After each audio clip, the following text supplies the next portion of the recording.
Salam əziz şagirdlər. Bugün 6-cı siniflər üçün hazırlanmış sualların izahına baxacağıq. Gəlin diqqət yetirək birinci suala. Firuzə daşı mətni ilə yəqin ki tanışsınız. Birinci sualda mətnə əsasən düzgün plan ardıcıllığını təyin olunmasını istəyir. Gəlin baxaq. Firuzə daşının müalicə və əhəmiyyəti, qədim türklərdə türk daşı kimi tanınması, daşın həqiqi yoxsa saxta olduğunu öyrənməyin yolları, aksesuar kimi istifadə olunması. Gəlin abzaslar üzrə diqqət yetirək görək. Birinci hansı fikir gəlir? Təbii ki, birinci, ikinci fikir gələcək. Qədim türklərdə türk daşı kimi tanınması. Gəlin abzasa diqqət yetirək. Birinci abzasda qədim türklərdə döyüş zamanı istifadə edildiyi üçün türk daşı kimi tanınır. Bu fikir ilk olaraq öz əksini tapıb, ona görə birinci bunu götürürük. İkini götürdük birinci. Sonra dördüncü fikrə gəlin baxaq. Aksesuar kimi istifadə olunması. Bəli, birinci abzasda növbəti fikir, dördüncü fikirdə aksesuar kimi istifadə olunması. Baxın, həm qadın, həm də kişi aksesuarlarının hazırlanmasında istifadə olunan daşlardan biri idi. Deməli, növbəti fikir 4-dür. Üçüncü fikrə baxaq. Daşın həqiqi yoxsa saxta olduğunu öyrənməyin yolları. Bəli, bu fikri də biz aşağıda görəcəyik. Gəlin baxaq. Yuxarı qalxaq, baxın. Firuzəyi daşın həqiqi olub olmadığını öyrənməyin müxtəlif yolları var. Deməli, bu fikir növbəti gələn fikirdir. Qalxaq yuxarı.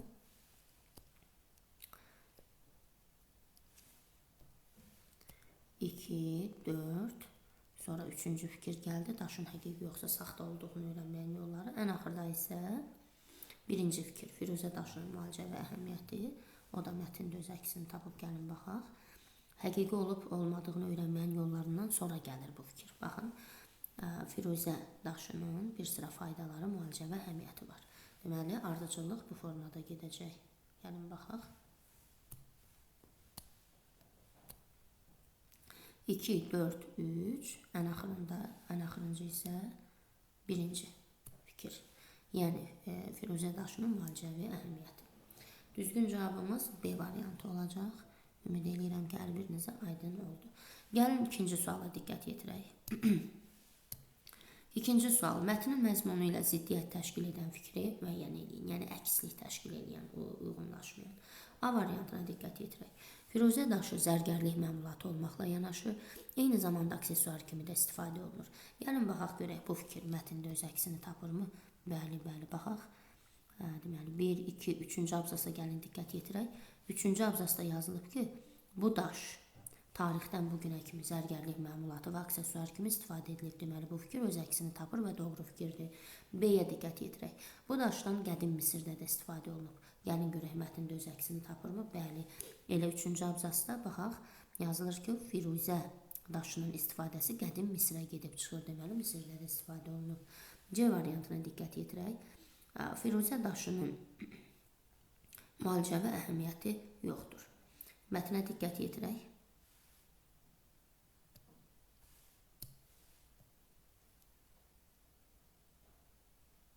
Baxın, bu abzasda qeyd olunub ki, Firuzə daşının bir sıra faydaları, müalicəvi əhəmiyyəti vardır. Deməli, müalicəvi əhəmiyyətinin olması da mətndə öz əksini tapıb.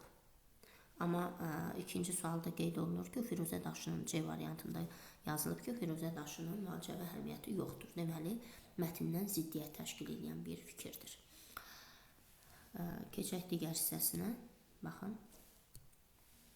D variantına baxaq. Düzgün cavabımız burada C variantı olacaq. C-ni dairələyək. Çünki ziddiyyət təşkil eləyirdi. D-də isə daşın daxilində qara damarlar var.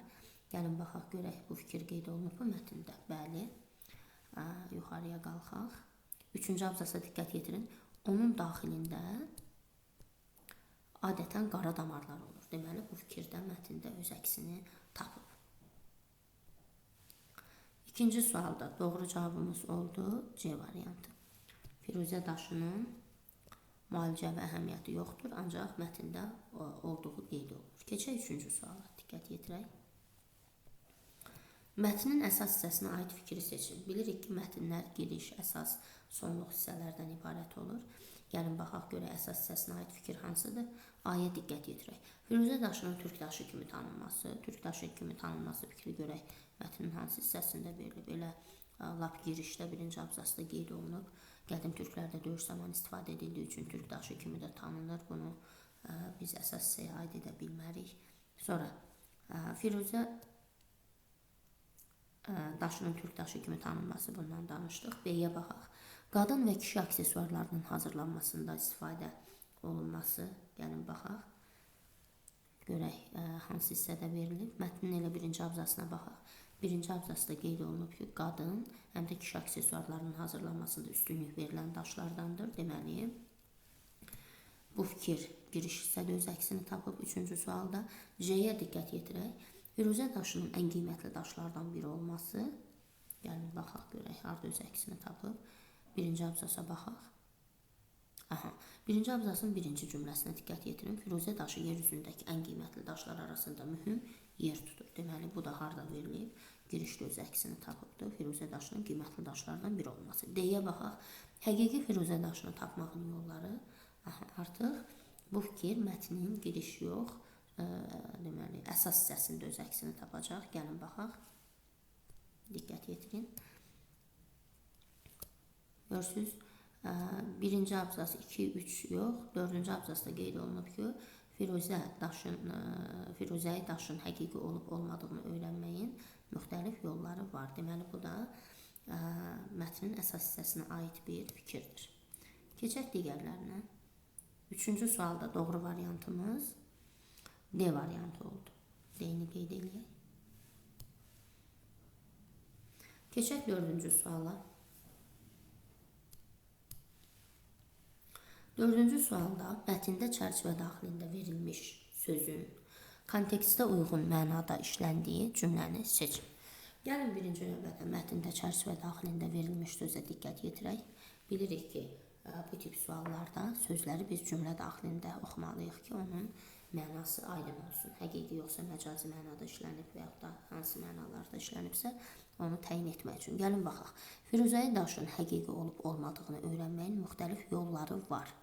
Yolları sözü çərçivə daxilində işlənibdir. Və öyrənməyin müxtəlif yolları, üsulları deyirsə, burada artıq məcazi mənada işlənir. Biz də elə bir variantı seçməliyik ki, kontekstə uyğun, yəni mətnə uyğun məcazi mənada işlənsin. Gəlin baxaq A variantı. Yolları yeni təmir etdilər. Bu mətndə işlənən mənaya uyğun deyil. Burada həqiqi mənada işlənib. B variantına diqqət yetirək. Buzqıran gəminin açdığı yoldan qayıqlar keçdi. Burada da həqiqi mənadadır. Məsələni iki yolla həll etmək olar. Yəni iki yolla, iki üsulla həll etmək olar. Bəli, mətndəki mənasına uyğundur, məcazidir məsələnin həll yolu. D-yə diqqət yetirək. Dağ yolu buz bağlamışdı. Həqiqi mənadadır, mətndəkindən fərqli mənadadır. Deməli, kontekstə uyğun işlənən məna C variantı idi. Gəlin C-ni dairələyək dördüncü sualda. Keçək beşinci sualımıza. Beşinci sualda nə üçün firuzə daşı qiymətli daşlar arasında balans daşı hesab olunurdu? Bunun üçün biz mətnə qayıdıb firuzə daşının balans daşı hesab olunması fikrini axtarmalıyıq. Gəlin baxaq. Mətnə diqqət yetirək. Mətnin ikinci abzasına baxaq. İkinci abzasında yazır ki, firuzə daşı özündə göyün mavisini və yerin yaşılını ehtiva etdiyi üçün qiymətli daşlar arasında balans daşı hesab olunur. Deməli, bizim doğru cavab variantımız olacaq 5-ci sualda. Özündə yerin yaşılını və göyün mavisini ehtiva etdiyi üçün D variantı bizim doğru cavab variantımızdır, dairəliyirik. Amma stresi aradan qaldırdığı üçün ola bilməz, işlənib hazırlanması böyük zəhmət tələb etdiyi üçün xeyir, şəfa mənbəyi olduğu üçün xeyir, doğru cavabımız D variantı idi. Keçək növbəti sualımıza, 6-cı suala. Firuzə daşının faydalarına aid verilənlərdən biri yanlışdır. Gəlin diqqət yetirək.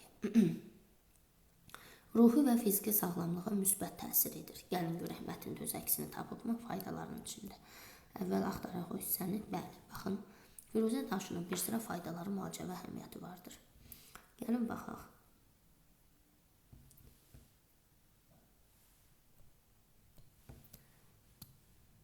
Ruhi və fiziki sağlamlığa müsbət təsir edir. Gəlin görək o fikir öz əksini tapıb. Bəli, baxın.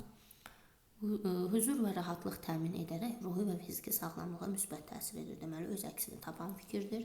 Doğrudur. Davam edək. Ağciyər xəstəliklərinin sağalmasına kömək edir. B variantında verilib bu fikir. Gəlin görək öz əksini tapır. Bəli, baxın. Tənəffüs sistemini dəstəkləyir. Ağciyər xəstəliklərinin və allergiyanın sağalmasına kömək edir. Deməli, bu fikirdə öz əksini tapıb. Davam edək. Baş ağrısı migrenə təsirlidir. Gəlin görək, öz əksini tapıbmı bu fikir? Bəli, mətnə baxın. Migren baş ağrısına qarşı təsirlidir. Digər fikrə diqqət yetirək. Həzm sisteminin işini asanlaşdırır. Gəlin görək, həzm sistemi məsələsinə toxunulurmu? Baxaq. Tənəffüs sistemindən danışılır. Ağciyər xəstəlikləri, allergiyanın sağalması, xroniki astma, öskürək, bronxial tutma, migren, baş ağrısı, yorğunluq, depressiya, panik atak, fiziki sağlamlıq, stresi aradan qaldırır, mənfi enerjini götürür, elektromaqnet dalğalarından qoruyur, amma həzm sisteminin işini asanlaşdırmaq fikri yoxdur. Deməli, Firuzə daşının faydalarına aid verilənlərdən yanlış olan D variantıdır. Gəlin D-ni dairələyək. Keçək növbəti suala, 7-ci suala. Mətnə əsasən uyğunluğu müəyyən edin. Uyğunluq deyirsə doğru fikirləri götürəcəyik. Baxaq, həqiqi firuzə daşı, saxta firuzə daşı. Gəlin diqqət yetirək. Yandırdığımız zaman kimyəvi qoxu yayılır. Daşı qırdığımız zaman daxili rəngi ilə xarici rəngi eynidir. Daşa sarılan saç odda yanmır. Keçək mətnin həmin hissəsinə, axtaraq o fikri mətndə. Həqiqi firuzə daşını tapmağın yollarına baxaq. Öz əksini bu abzasda tapıb. Baxın, firuzə daşın həqiqi olub olmadığını öyrənməyin müxtəlif yolları var. Əvvəlcə daşınızı saça sarın və odda saxlayın. Yanmırsa daş gerçəkdir. Deməli, saçı daşa sarmaq, odda saxlamaq. Əgər saçı yanmırsa gerçəkdir. Bu gerçək fikrinə aiddir. Onun həqiqi olduğunu sübut eləyir. İkincisi, daşın ucunu biraz qırmaq lazımdır. Əgər daxili rəng xarici rənglə eynidirsə, deməli həqiqidir. Deməli, daxili rənglə xarici rəngin eyni olması onun həqiqi olduğunu bizə sübut eləyir. Bu iki fikir həqiqiyə aid idi. Sonra bir çox süni məhsullar boyanıb satıldığı üçün daşın üzərindəki boya yanarsa və onu yandırdığımız zaman kimyəvi qoxu yayılarsa bu hissədə daşın həqiqi olub olmadığını müəyyən edə bilərsiniz. Yəni kimyəvi qoxu yayılırsa, deməli o həqiqi deyil. Daş saxta firuzə daşıdır. Gəlin qayıdaq mətnin həmin hissəsinə, suala baxaq. 7-ci sual. Birinci fikrə həqiqi firuzə daşını B-ni uyğunlaşdıracağıq. Yəni daşı qırdığımız zaman daxili rəngi ilə xarici rəngi eynidir. C-ni uyğunlaşdıracağıq. Daşa sarılan saç odda yanmır. 1, B, C. 2-yə baxaq. Saxta firuzə daşına isə A-nı uyğunlaşdıracağıq. Yəni yandırdığımız zaman kimyəvi qoxu yayılır. 7-ci sualda düzgün cavab C variantı olacaq. Yəni qeyd edək. Keçək növbəti suala. 8-ci sual maraqlı bir sualdır. Düzgün hiperonim, hiponim ardıcıllığını müəyyən edin. Bilirik ki, hiperonim daha böyük, daha geniş anlayışdır. Hiponim onun tərkib hissələrinə daxildir. Gəlin baxaq. Papaq və geyim. Hər ikisinin arasında gəlin bu əlaqəni quraq. Hiponim, hiperonim əlaqəsinin ardıcıllığını. Geyim hiperonimdir. Geyim daha böyük, daha geniş anlayışdır. Papaq isə onun içinə, tərkibinə daxildir. Hiponimdir. Burada ardıcıllıq pozulub. Birinci geyim verilməli idi, sonra papaq verilməli idi. O zaman biz A-nı doğru variant kimi götürərdik. Yəni hiperonim, hiponim ardıcıllığı doğru olardı. B-yə baxaq. Mebel, stul. Bəli, burada hiperonim, hiponim ardıcıllığı gözlənilir. Mebel daha böyük, daha geniş anlayışdır. Stuldur və yaxud da digər əşyalar onun tərkibinə daxildir. Gəlin baxaq. Birinci hiperonim işlənib mebel, digər ardınca isə hiponim stul işlənmişdir. Deməli, B variantı bizim doğru variantımızdır. Ancaq əmək aləti ilə masa, bunların arasında biz hiperonim əlaqəsini qura bilmərik. Bədən üzvü, köynək biri digərinə aiddir və yaxud da tərkib hissəsinə daxildir. Bu fikri deyə bilmərik. Ona görə köynək ilə bədən üzvü arasında da hiperonim, hiponim ardıcıllığını qura bilmərik. Doğru cavabımız B variantı oldu. Keçək 9-cu suala. Səhv yazılmış sözü seçin. Gəlin baxaq. Bomba, lampa bilirik ki, M samiti ilə yazılıb, M samiti ilə deyilən sözlərdir. Niyyət, qoşa Y samiti ilə yazılır, qoşa Y samiti ilə də tələffüz olunur. Ancaq sümbül sözü N samiti ilə yazılıb, tələffüzdə M kimi tələffüz olunan bir sözdür. Burada Sümbülün tələffüz formasını verib, amma bizə yazılışı lazım idi. Yazılışda bu formada olmalı idi. Baxın. Sümbül. Deməli, C variantı yanlış fikirdir. C variantını dairə eləyirik. Keçək növbəti sualımıza, 10-cu sualımıza. 10-cu sual. Mürəkkəb sözlərdən birinin yazılışı yanlışdır. Qeyri-müəyyən doğrudur, defizlə. Əks təsir doğrudur. Video maqnitofon doğrudur, bitişik yazılır. Amma mikrosxem yanlış verilib. Mikrosxem bitişik yazılmalıydı. Mikrosxemin yazılışı yanlışdır. Ona görə bizim doğru cavabımız C variantıdır. Keçək digər mətnimizə. Ümid edirəm ki, birinci mətn hər birinizə aydın oldu. İkinci mətn Zeynəb Gölü mətnidir. Maraqlı bir mətndir. Suallarına diqqət yetirək. 11. 11-ci sual. Mətndə hansı suala cavab yoxdur? Altun və Zeynəb kimə qarşı vuruşurlar? Gəlin tez mətnə qaydaq, baxaq. Elə birinci abzasda qeyd edir ki, Əlincə qalasından bir qədər aralıda Məzrə kəndindən Altun adlı bir oğlanla Berdi kəndindən Zeynəb adlı bir qızın toyları imiş. Qəflətən Teymurlə güclü qoşunla Məzrəyə hücum eləyir. Cəmaatı qılıncdan keçirir. Bunu görən Altunla Zeynəb əyinlərinə polad don geyir, qılınc qalxan götürüb 200 nəfərlik bir dəstə ilə Teymurləngin qoşununa qarşı vuruşurlar. Baxın, buradaca öz əksini tapır. Teymurləngin qoşununa qarşı. Deməli, bizim doğru cavab variantımız 11-ci testdə nə olacaq? Teymurləngin Altun və Zeynəb kimə qarşı vuruşurlar? Cavabı tapdıq ki, Teymurləngin qoşununa qarşı. B-yə diqqət yetirək. Teymurləng hansı kəndə hücum eləyir? Elə həmin abzasda öz əksini tapmışdı. Gəlin baxaq. Baxın, Teymurləng güclü qoşunla Məzrəyə hücum eləyir. Sonra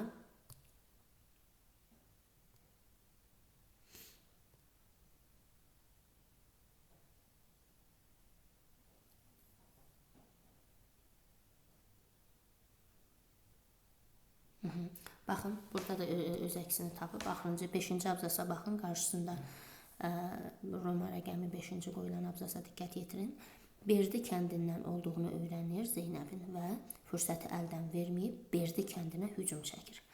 Deməli, bunlar da öz əksini tapıb mətndə. Davam edək və yəni bu suallara biz cavab tapa bilərik.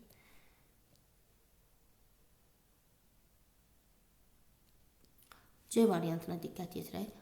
Altun Zeynəbi hansı kəndə göndərir? Elə mətnin həmin hissəsinə qaydaq. 5-ci abzasa diqqət yetirin. 5-ci abzasda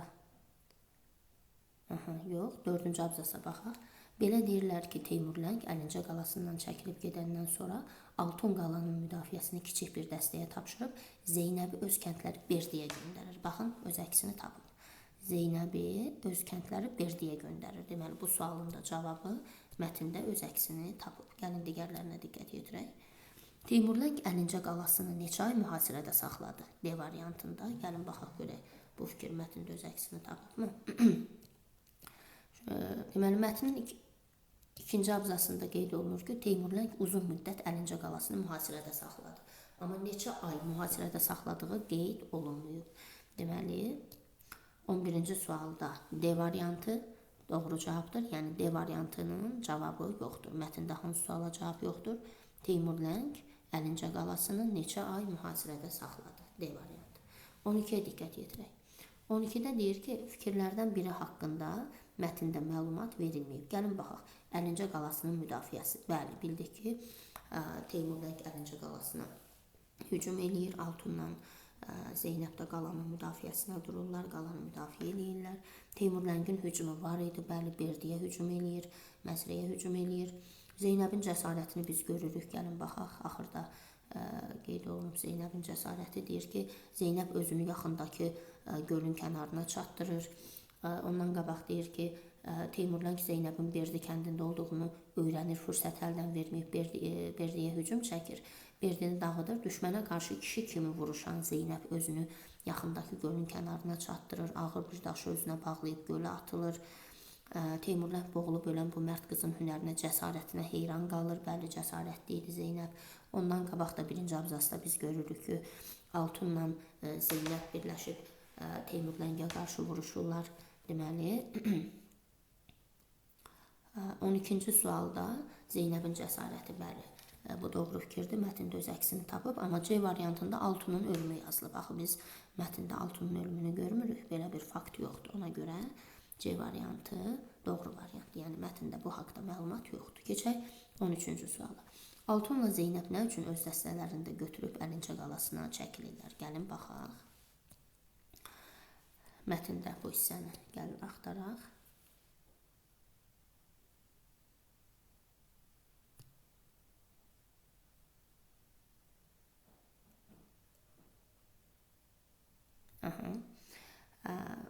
Burada deməli yuxarıda qeyd olunub ki, Teymurləng uzun müddət Əlincə qalasını mühasirədə saxlayır.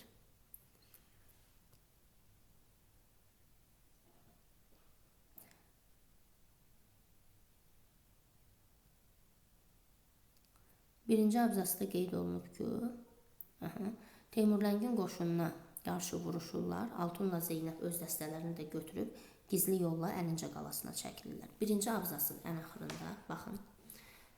Teymurləngin qoşunu sayca çox üstün olduğundan Altunla Zeynəb öz dəstələrini də götürüb gizli yolla Əlincə qalasına çəkilirlər. Deməli, bu sualın cavabı birinci abzasda öz əksini tapır. Nə üçün Altunla Zeynəb dəstələrini də götürüb geri çəkilirlər, Əlincə qalasına qayıdırlar? Çünki Teymurləngin qoşunu sayca üstün idi. Gəlin, sualda da o hissəyə diqqət yetirək. Bəli, 13-cü sual nə üçün geri çəkilirlər? Düzgün cavabımız A variantı idi. Teymurləngin qoşunu sayca üstün idi. Mətndə də birinci abzasda öz əksini tapmışdı. 14-cü suala diqqət yetirək. 14-cü sualda Teymurləngin uzun müddət Əlincə qalasını mühasirədə saxlaması nə ilə nəticələndi? Qalanı ələ keçirir, xeyr, bu yanlış fikirdir. Altunla müqavilə imzalayır, mətndə belə fakt yoxdur. Qalanı ələ keçirə bilməyib, geri çəkilir, bəli. Teymurləng Zeynəbi öldürür və qalib gəlir. Xeyr, Teymurləngin Zeynəbi öldürdüyü fikri yoxdur, mətndə qeyd olunmayıb. Baxın, ikinci abzasda deyir ki, Teymurləng uzun müddət Əlincə qalasını mühasirədə saxlayır, qalanı ala bilməyəcəyini başa düşür. Qaladakı döyüşçüləri acından qırmayınca və Teymurləng and içir ki, qalanı ala bilməsə də qaladakı döyüşçüləri acından qırmayınca əl çəkməyəcək. Teymurləngin niyyətindən xəbər tutan müdafiəçilər Altunun göstərişi ilə qaladakı əhəng daşını un halına salır. İşi belə görən Teymurləng pərt olur və Teymurləng kor peşman qaladan geri çəkilir. Deməli, baxın, burada qeyd olunub ki, Teymurləng kor peşman qaladan geri çəkilir. Uzun müddət mühasirədə saxlayır, amma ala bilmir. Keçək digər hissələrə.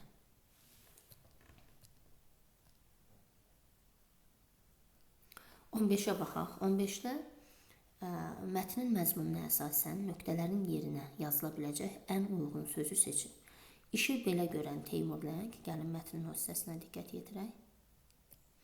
Baxın, yuxarıda deyir ki, Teymurləngin niyyətindən xəbər tutan müdafiəçilər Altunun göstərişi ilə qaladakı əhəng daşını un halına salırlar. Qalanın sağ tərəfindəki sıldırım qayadan aşağı tökürlər. İşi belə görən Teymurləng pərt olur. Çünki Teymurləngin fikrində var idi ki, qaladakı döyüşçüləri acından qırsın. Ancaq un halına salırlar əhəng daşını, qalanın sağ tərəfindəki sıldırım qayadan aşağı tökürlər. Və Teymurləng də düşünür ki, sərkərdələrinə deyir ki, bunların çörək ehtiyatı çoxdur. İndən belə 100 ildə saxlasaq yenə təslim olmayacaqlar. Deməli, işi belə görən Teymurləng pərt olur. Gəlin variantlara diqqət yetirək. Sevinir, olmaz. Məsud olur, şad olur, olmaz. Rahatlayır, olmaz. Pərt olur. Doğru cavabımız C variantı idi. 16-cı suala diqqət yetirək. Qaladakı əhəng daşı kimin göstərişi ilə un halına salınır? Bayaq baxdıq. Altunun göstərişi ilə. Doğru cavabımız C variantıdır. Qeyd edirik. Sonra 17-ci suala diqqət yetirək.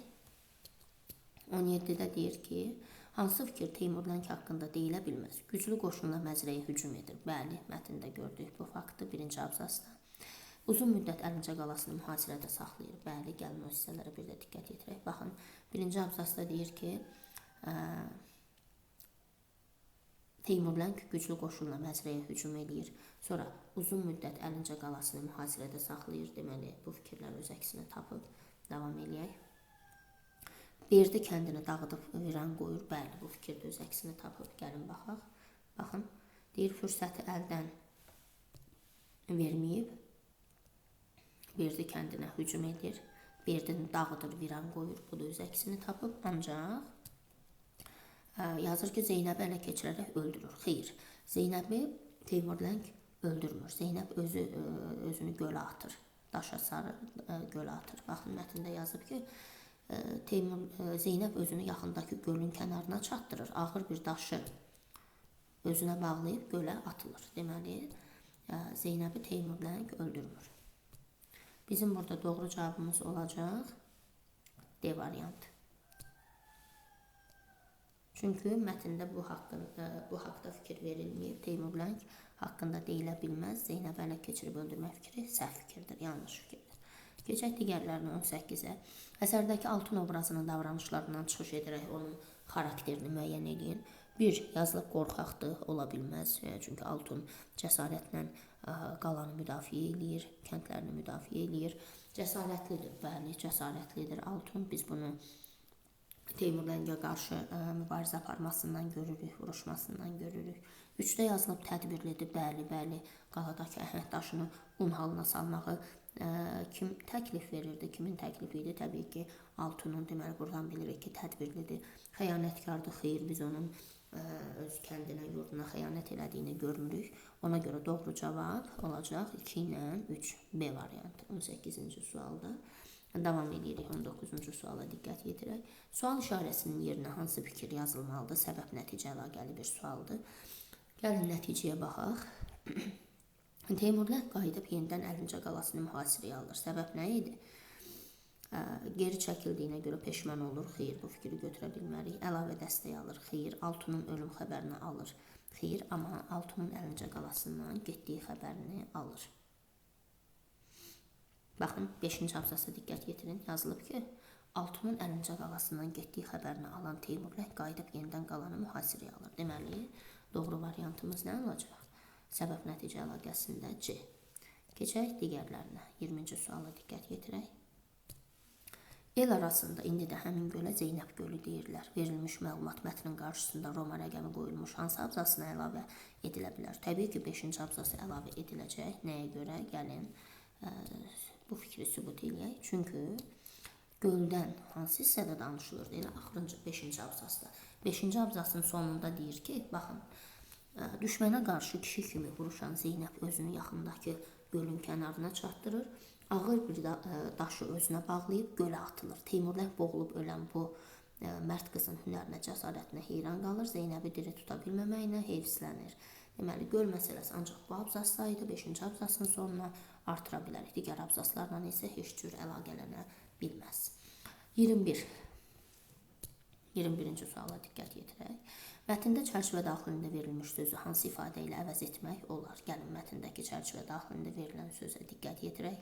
Nə qədər çalışırsa qalanı ala bilmir. Biz burada alanı əvəz eləməliyik. Gəlin, baxaq. Nə qədər çalışırsa qalanı məşğul edə bilmir. Uyğunsuzdur, əvəz edə bilməz. Nə qədər çalışırsa qalanı ələ keçirə bilmir. Bəli, 2-ni götürəcəyik. Ələ keçirmək fikri doğrudur. Nə qədər çalışırsa qalanı icarəyə götürə bilmir. Xeyr, bu yanlış fikirdə uyğun gələ bilməz. Nə qədər çalışırsa qalanı işğal edə bilmir. Bəli, işğal etməyi də götürə bilərik. Deməli, 4-ü də götürə bilərik. Əvəz eləmək olar 2, 4. Doğru cavabımız C variantı, 21-də C. Keçək 22-ci sualımıza. 22-də yazılıb ki, mətndə altından xətt çəkilmiş hansı sözün izahı yanlış verilmişdir. Gəlin baxaq. Mətndə altından xətt çəkilən birinci söz qala sözüdür. Qala, bəli, uzun müddət içində qapanıb düşmənə müqavimət göstərmək üçün möhkəm müdafiə tikilləri, vasitələr olan istehkamdır. Bu doğru fikirdir. Sonra mühasirə hücumdan, təhlükədən, zərbədən və s. qorunmaq üçün qoruma, saxlama. Bu artıq yanlış fikirdir. Çünki mühasirənin doğru izahı hər tərəfdən əhatə olunma, araya alınmadır. Məsələn, qala mühasirəyə alınmışdı, düşmən ordusu qalanı mühasirəyə almışdı. Bax, bu şəkildə ifadə edə bilərik. Mühasirənin mənası hər tərəfdən əhatə olunma, araya alınmadır. Amma burada yazılıb hücumdan, təhlükədən, zərbədən qoruma, saxlama. Hücumdan, təhlükədən, zərbədən qoruma, saxlama mühafizənin mənasıdır. Mühafizə sözünün izahıdır. Ona görə burada B variantı yanlışdır. Mühasirə sözünün izahı deyil. C-yə diqqət yetirək. Müdafiəçi, müdafiə edən, qoruyan, qoruyucu. Bu doğru fikirdir. Viran qoymaq isə dağıtmaq, məhv etmək. Bəli, doğru fikirdir. Deməli, 22-də izahı yanlış verilən söz B variantında mühasirə sözüdür. Keçək digər suallara. 23-ə baxaq. Hansı mürəkkəb sözlər yaxın mənalı sözlərin köməyi ilə yaranır? A variantı çör-çöp. Bilirik ki, çöpün ayrılıqda mənası var, amma çörün yoxdur. Deməli, bir tərəf ayrılıqda işlənə bilməyən sözdür. Gediş-gəliş əks mənalı sözlərdir. B variantı vur-havur, ha bitişdiricisinin köməyi ilə yazılan sözlər qrupuna aiddir. Gülçiçək yaxın mənalıdır, amma vur-havur yaxın mənalı olmadığına görə götürə bilmirik. C variantı dost-tanış yaxın mənalıdır. Gülçiçək də yaxın mənalıdır. Deməli, doğru cavabımız C-dir. D variantında gülə-gülə eyni sözün təkrarı, kəkliyotu müxtəlif mənalı sözlərin birləşməsi. Doğru cavabımız C variantı idi. Davam edək. 24-də diqqət yetirək. Sxemə əsasən düzgün variantı müəyyən edin. Hansı sözdə K samiti cingiltili tələffüz olunmur? Gəlin baxaq. Bitki yazılıb necə tələffüz edirik? Bitki. Burada deməli K necə tələffüz olunacaq? G kimi. Sonra seçki yazıb necə tələffüz edirik? Seçki. Bəli, K G-yə keçir. Təşkilatda da təşkilat K G-yə keçəcək. Amma sənətkar sözündəki biz karı dəyişə bilmərik. Kardır, keşdir. Bu şəkilçilər tələffüzdə dəyişmir. Bir cür yazılan şəkilçilər. Sənətkar elə sənətkar olaraq da qalacaq. Yəni K samiti cingiltili tələffüz olunmur, elə kar olaraq qalır. Doğru cavabımız B variantı idi. Keçək digər suala. 25-ə diqqət yetirək. Yalnız mənsubiyyət şəkilçisi qoşulduqda ikinci hecadakı saiti düşən söz. Biz bilirik ki, yalnız mənsubiyyət şəkilçisi qoşulduqda ikinci hecadakı saiti düşən sözlər milli sözlərdir. Gəlin baxaq, cisim, sinif, sətir bunlar alınmalar qrupudur. Alınmalara həm hal, həm də mənsubiyyət artırılanda ikinci hecadakı sait düşür. Amma Çin sözü milli sözlər qrupudur. Yalnız mənsubiyyət artırılanda ikinci hecadakı saiti düşəcək. Məsələn, baxın, mənim Çinim.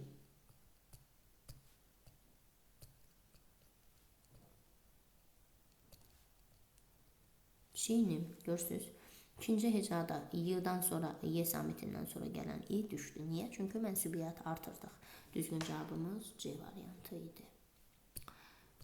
Ümid edirəm ki, izahım hər birinizə aydın oldu. Suallar asan, orta tipli suallar idi və hər bir sualda variantlar üzrə izah olundu. Sağ olun. Növbəti sınaqlarda hər birinizə uğurlar arzulayıram.